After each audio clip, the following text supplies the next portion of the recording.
Thank you all for joining us. Appreciate your flexibility. We're changing it up a little bit today. So I am joined today by Dave Masseron, our State Budget Director, and Rachel Eubanks, our State Treasurer. Over the past 10 months, I have spoken directly with our business owners, our educators, and frontline workers who've been hit the hardest by this pandemic. We've all been hit hard, but they have certainly been on the front line through some stressful conditions. I had a call with teachers last week who have put everything into ensuring our students can still get a great education under these incredibly trying circumstances.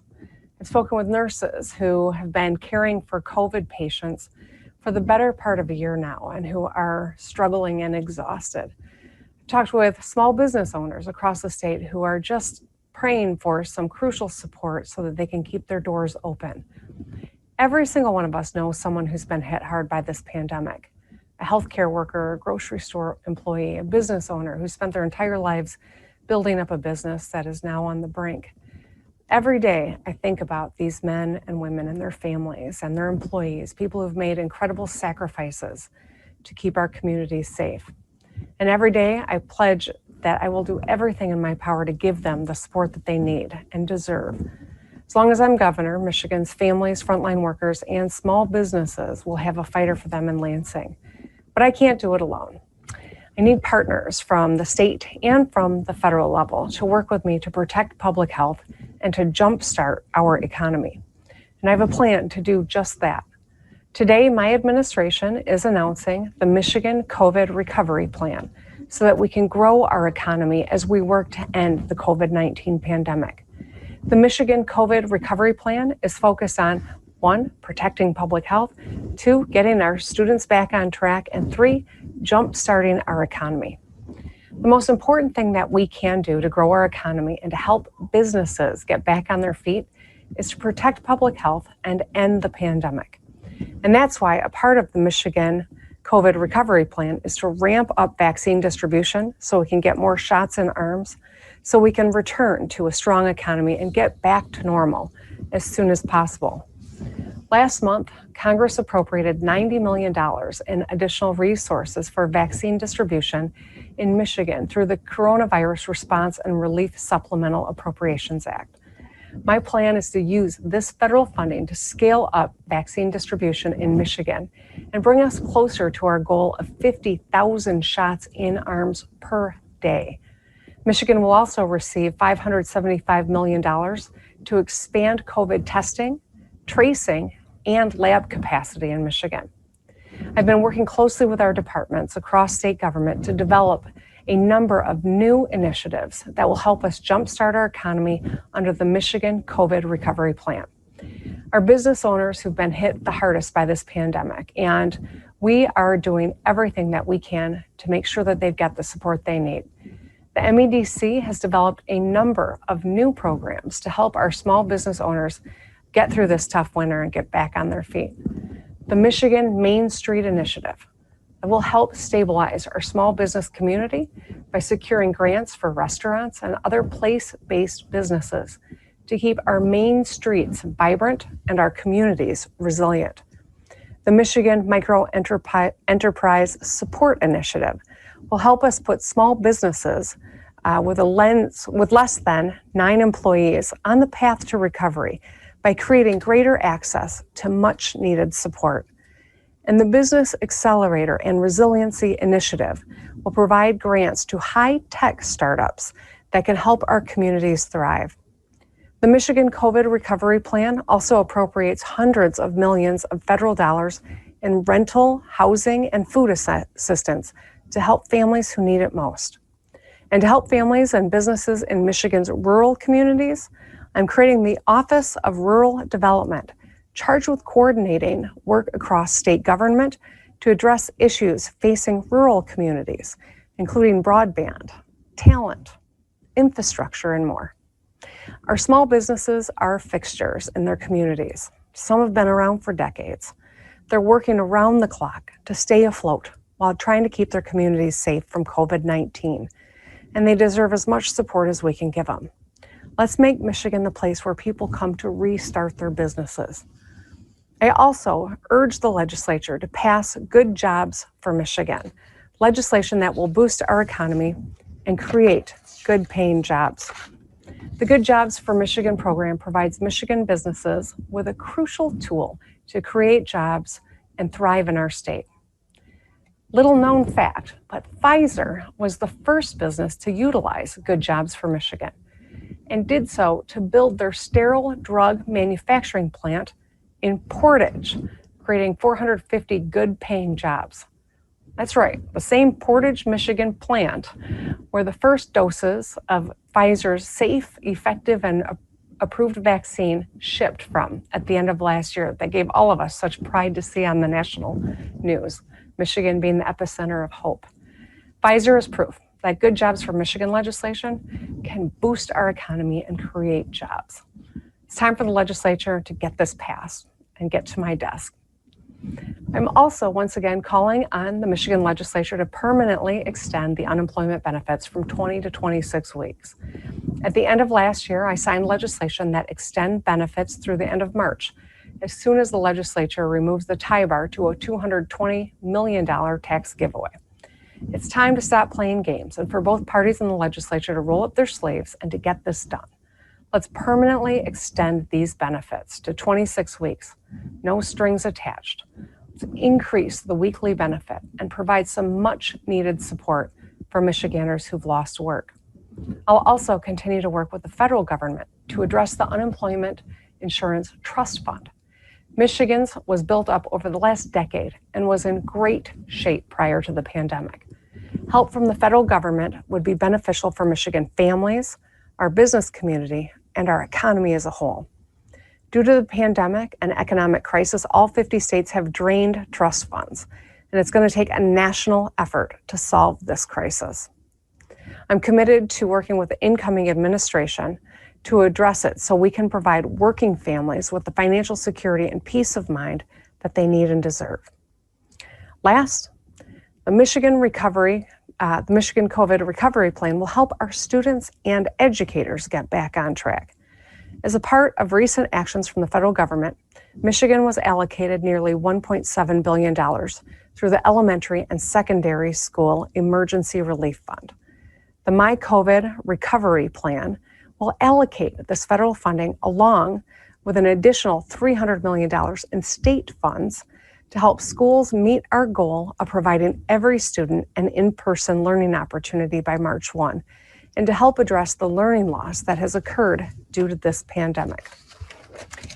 These one-time flexible dollars will be distributed through a formula that recognizes the additional costs that are associated with supporting students who are in poverty and students with special education needs. This crucial action will provide our students and educators with the support they need as we return to in-person learning this spring. I was proud to work with the legislature on a bipartisan supplemental budget to protect our small business owners. We did that back in December. We can take strong bipartisan action again on behalf of Michiganders everywhere. The Michigan COVID Recovery Plan will provide our businesses, families, frontline workers, and educators with the support they need as we continue to work to eradicate this virus. It'll help us get more shots in arms and ramp up vaccination distribution. Help us get our kids back on track in our schools. And it's an opportunity to join forces to protect our state.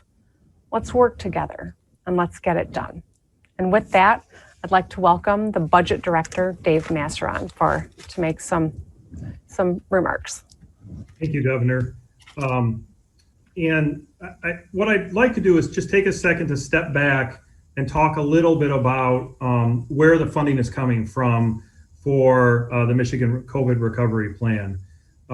As Treasurer Eubanks will describe in a minute, the state had better than expected revenues as a result of the pandemic not being having as large of an impact on the economy as was expected.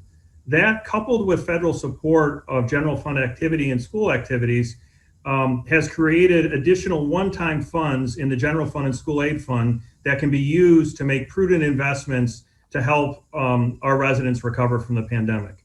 The other major component of the funding that is part of the Michigan COVID Recovery Plan is federal funding. The federal government in December of last year adopted a major recovery bill, which provided a tremendous amount of funding because of the advocacy of this governor and because of the advocacy of people throughout the state. And making use of that funding that the entire country has given each state and local government is vitally important. The governor has covered many of the programmatic areas. I just would like to underline a couple of the programs that the federal government funded that I think is vitally important to immediately get out. The Rental Assistance Fund, which pays for people to stay in their apartments and pay their rent. It also enables people to pay utility bills. People who are struggling to pay need this money. The most recent program we had served over 16,000 residents. This is 10 times that amount of funding, and there's utility assistance and rental assistance that's available. The reason it is so very important that the legislature act is if this funding is not spent to the tune of $50 million a month, we need to send it back to Washington, D.C. And at a time when our residents need this type of support, we need to give it to them rather than send the money back to the federal government. The other component of this that I just would like to frame out, in total, we will be sending the request to the legislature tomorrow. It is $5.6 billion. 575 million of it is state tax dollars. Those are those one-time funds that occurred because of federal support and because expenses came in lower than we expected. The rest of the funding is federal funding. It is money that was sent to us to help our residents recover from the pandemic. And it's vitally important that we immediately take that federal funding that everybody advocated for and get it out to our residents. With that, I believe I would turn it over to Treasurer Eubanks to discuss the revenues and economy. Thank you, Governor Whitmer and Director Masseron. On Friday, we held the first consensus revenue estimating conference of 2021. While the revenue projections are still down more than $1 billion for fiscal year 2021 compared to the projections from before the pandemic, the state's revenues were raised upwards, primarily due to indirect impacts from the federal stimulus. Our economic recovery this year will continue to depend on the course of the pandemic and the additional economic relief coming from Washington, D.C. There is cautious hope and optimism as we move forward, as vaccines are administered and we begin to put the pandemic behind us. This is why the Michigan COVID Recovery Plan is so important. It uses federal funding to promote and administer the vaccine rollout and expand COVID testing and tracing. As we progress on the health front, our economic recovery will continue to follow. We expect a two-track recovery over the next couple of years. Businesses and industries that require a lot of face-to-face interaction with customers, such as restaurants and bars, hotels, and brick and mortar retail, are likely to lag behind industries that can operate remotely or socially distance. The extended unemployment benefits, along with food and rental assistance, are necessary to support the individuals and families impacted by the pandemic and reduced volume these businesses have faced throughout the pandemic. The plan also includes funding to waive penalties and interest for certain property owners who were not able to pay their summer 2020 property taxes on time as a result of the economic hardship created by the COVID-19 pandemic. The plan not only helps individuals and families, it also calls for crucial support for our small businesses. The new initiatives introduced today in the Michigan COVID Recovery Plan allow us to invest in the small businesses that have been most impacted, which are the same businesses that make up the fabric of our communities. These businesses need additional support to help speed their recovery. The Michigan Main Street Initiative is included in this plan and will provide a combination of capital access expansion and direct grants to support retailers and restaurants. There is also proposed funding for support for our smallest businesses, those with fewer than 9 employees, which make up more than half of Michigan's businesses. Supporting these businesses is critical to helping us return to a normal economy. While the pandemic has had a dramatic impact on our economy, the state of Michigan has outperformed or kept pace with national averages in a number of key areas. First, Economic spending in Michigan outperformed U.S. averages throughout the summer and fall of 2020. We also noticed a shift from spending on services to spending on taxable durable goods. Michigan's unemployment rate was initially much higher than the U.S. rate, but has recovered at a faster rate and is now keeping pace with U.S. averages. And the housing market has been strong. Home prices in the Detroit metropolitan area are up 10% year over year, and mortgage rates are at record lows. We do expect a robust recovery once we get COVID under control, which this plan will help us do. The pandemic created a sharp plunge into recession. Even with healthy growth, we are looking at a multi-year recovery process. Public health and the economy go together. We will not have a normal economy again until the public health situation is under control. Federal aid will continue to be critically important to supporting our state's economy and revenues, and so will the Michigan COVID recovery plan. The programs and initiatives Governor Whitmer has proposed in this plan will go a long way to providing the support needed to restore Michigan's economy. And with that, I'll turn it over to Tiff. All right, great. Thank you, Rachel. So the first question will come from Rick Alvin with TV8.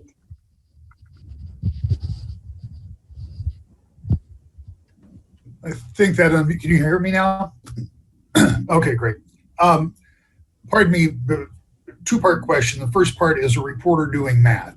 So you're looking for $575 million from tax revenue here in the state, and the rest of this money is a federal allocation that the legislature has to sign off on. Is that right?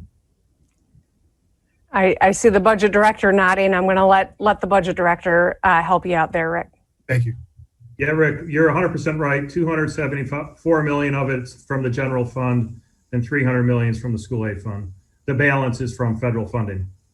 Okay, so I've got that part of this story straight. Governor, while I have you here, if I may, can I get you to weigh in on your decision to go to the inauguration tomorrow? Yeah, so, Rick, I am a co-chair for the Presidential Inaugural Committee. We are encouraging Americans everywhere to take part virtually. That was always the plan, frankly, because of COVID. But as a member of the committee, when the president-elect asked me to be here in Washington, D.C., it's an honor. I had not decided actually until yesterday whether or not I was going to be able to make it, but I do think that it's an important thing. This relationship is incredibly important, and I think going to be a strong one for the state of Michigan. And so I am glad to be here, and I feel very safe, and I am grateful that President-elect Biden has asked me to take such a leadership role in a variety of ways, frankly, and I look very much forward to working with him. Thank you, Governor. Okay, great. We'll go to Eric. Hello, Governor. I was just wondering, with the vaccine portion of this plan, we've been hearing for weeks the issues have been availability. We've been hearing that now the nation doesn't have reserves. And then we've been taking time trying to get the delivered vaccine doses and making them administered. How is throwing more money at this going to help the process? Well, Eric, thank you for the question. I'm glad you asked it. I wish I could say I was surprised, but I was incredibly disheartened to see the news at the end of last week that after representations from the Trump administration that they'd been holding vaccines back, and after they decided to, quote unquote, release them at the request of Michigan and 8 other states, we find out that there was never any vaccines held back. And so they flat out were being dishonest with us. It's maddening because I know we are in a race here. We are racing against a variant that has now been detected in Michigan that is highly contagious. Maybe not more deadly, but the more people that get it, we know the more fatalities. And so we are in a race to vaccinate people. I have asked that Michigan have permission of the federal government because that's necessary so that we can buy directly from Pfizer. We know that in their freezer farms, there are millions of vaccines. I would love for Michigan to be able to purchase those at the very least. I know that beginning tomorrow, we'll have a new administration that takes the science very seriously. I have great confidence in the plan that they have to increase the number of vaccines that are available for states. We want to be doing 50,000 vaccinations a day. If we hit our stride at that number, it'll take 6 months to get 70% of our population vaccinated. If we continue at the slog that we have been, where we're getting 60,000 a week, where we want to do 50,000 a day, it will take over 2 years to get 70% vaccinated. So this is crucial that the United States buy every vaccine that has been allotted to us. We haven't made that purchase yet, and I cannot get a straight answer out of the administration why that's the case, and that we move swiftly to get vaccines to the states. I believe that's going to happen under the Biden administration. I know they've got a great plan, and that's why it's crucial that we build out the apparatus so that when those vaccines are coming in faster, that we're able to get shots in arms. We want to run out of vaccines every day, which keeps us at the top of the list for more vaccines. It's a race against this variant, as I said as well. So that's what those resources are going to go for. So we can build up the apparatus and continue to do the COVID testing and everything else that we need to do during this period of time until we hit that 70% number. Thank you, Governor. For time, we can take just a few more questions. So we'll go to Kim Skubik at this time.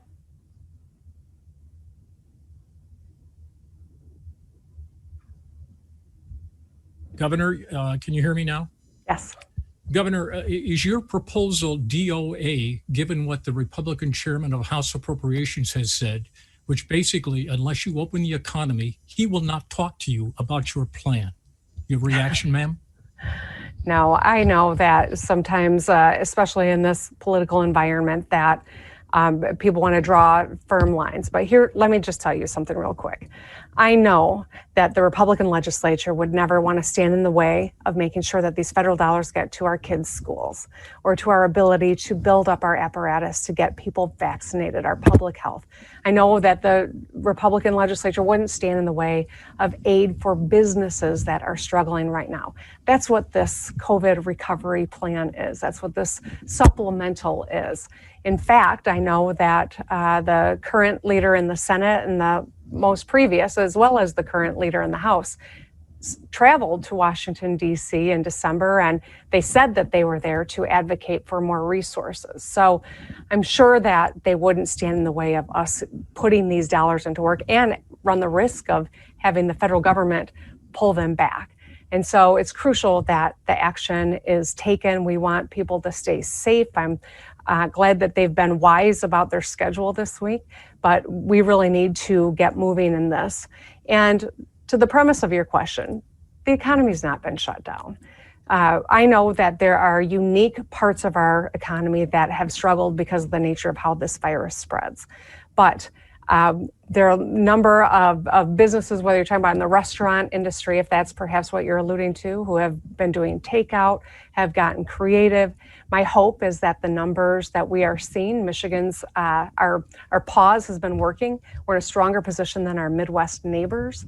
My hope is that we see these numbers continue and that we're able to re-engage more fully those sectors, but none has been shut down. So is this a hoax then? It's just a head fake? I can't speak to the intentions. I don't know if it was if it was a representation that was made without really understanding all of the crucial pieces of these federal dollars that people are desperately needing to see get into our economy, whether it's in the businesses or in our kids' classrooms or helping people who are unemployed. That's what these dollars are, and I'm sure that no one would want to stand in the way of them getting to where they're intended to be. Okay, we'll go to Kirk Mason with WWMT.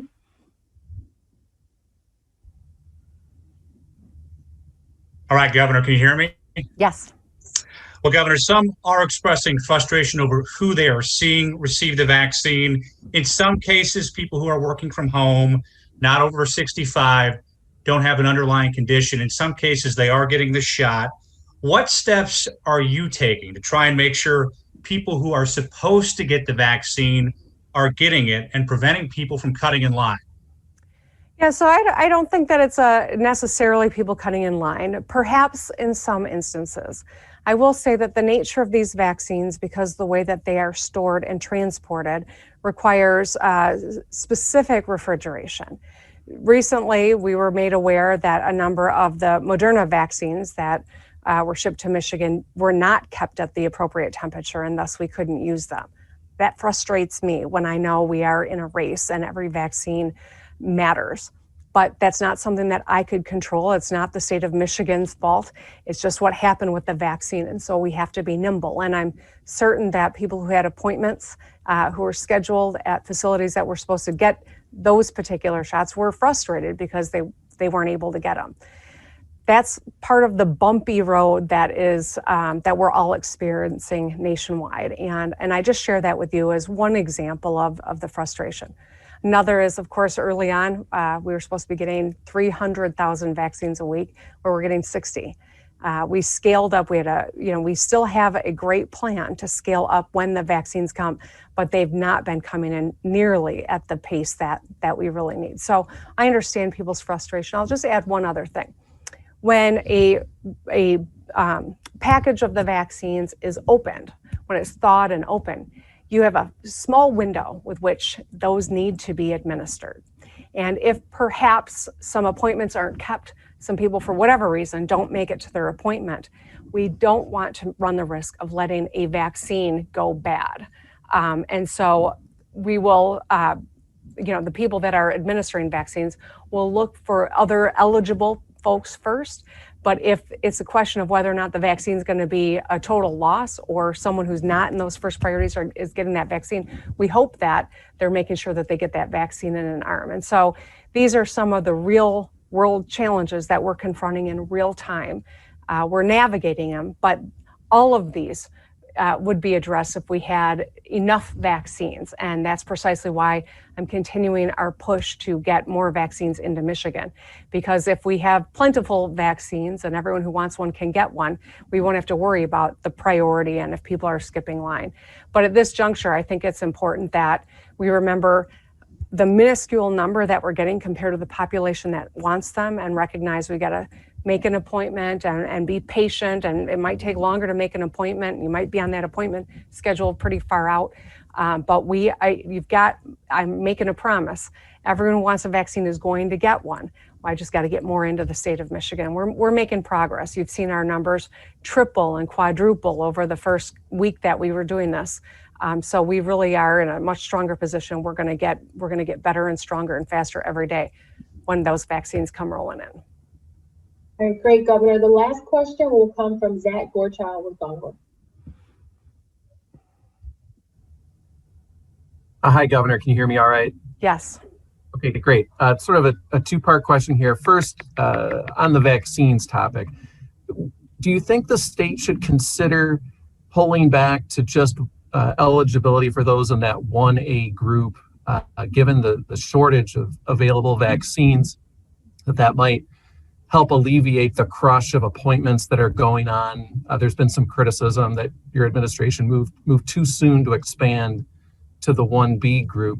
And then on the comments that Senate Majority Leader Mike Shirkey made to JTV, the Jackson television station, that he's been meeting with some of the leaders of militia groups, trying to offer them guidance on how best to conduct themselves. I was wondering if you could react to that. So, Zach, first, I would say that opening up who could get a vaccine actually is a way to make sure that we don't waste vaccines.